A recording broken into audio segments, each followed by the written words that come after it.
Na-marinate na po yung manok. So, maya gigisayin natin.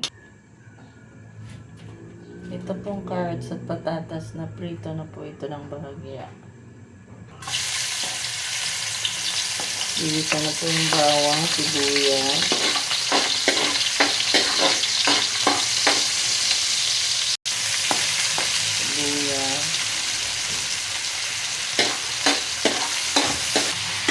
Next na po yung marinated na manok.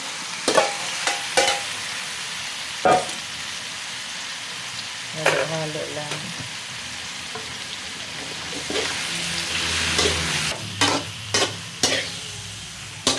Halo-haloin lang. Para medyo tunig. Patakpan lang po ng mga ilang minutes.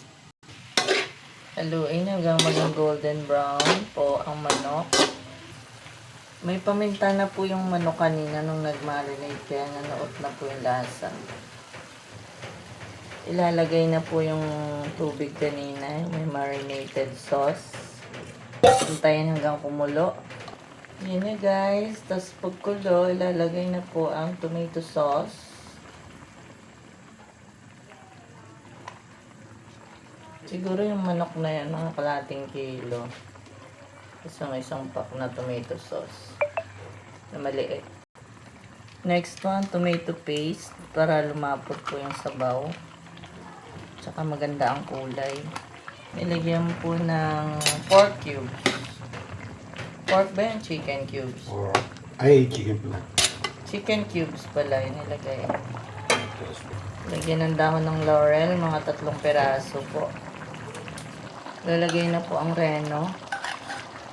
Para lalong sumarap at lumapot. Halo-haloin. Konting asukal. Ilalagay na po ang mga veggies like carrots and patatas po na pinarito muna. Lagyan ng magic syrup. Siling haba na lang po ang nilagay namin kasi wala yung bell pepper. Pwede na rin po yun. Iba naman. Yun po. Tapos pakuluan na lang po ng bahagya. Done. Masarap po yan. Ayan po. Sarap. Sarap.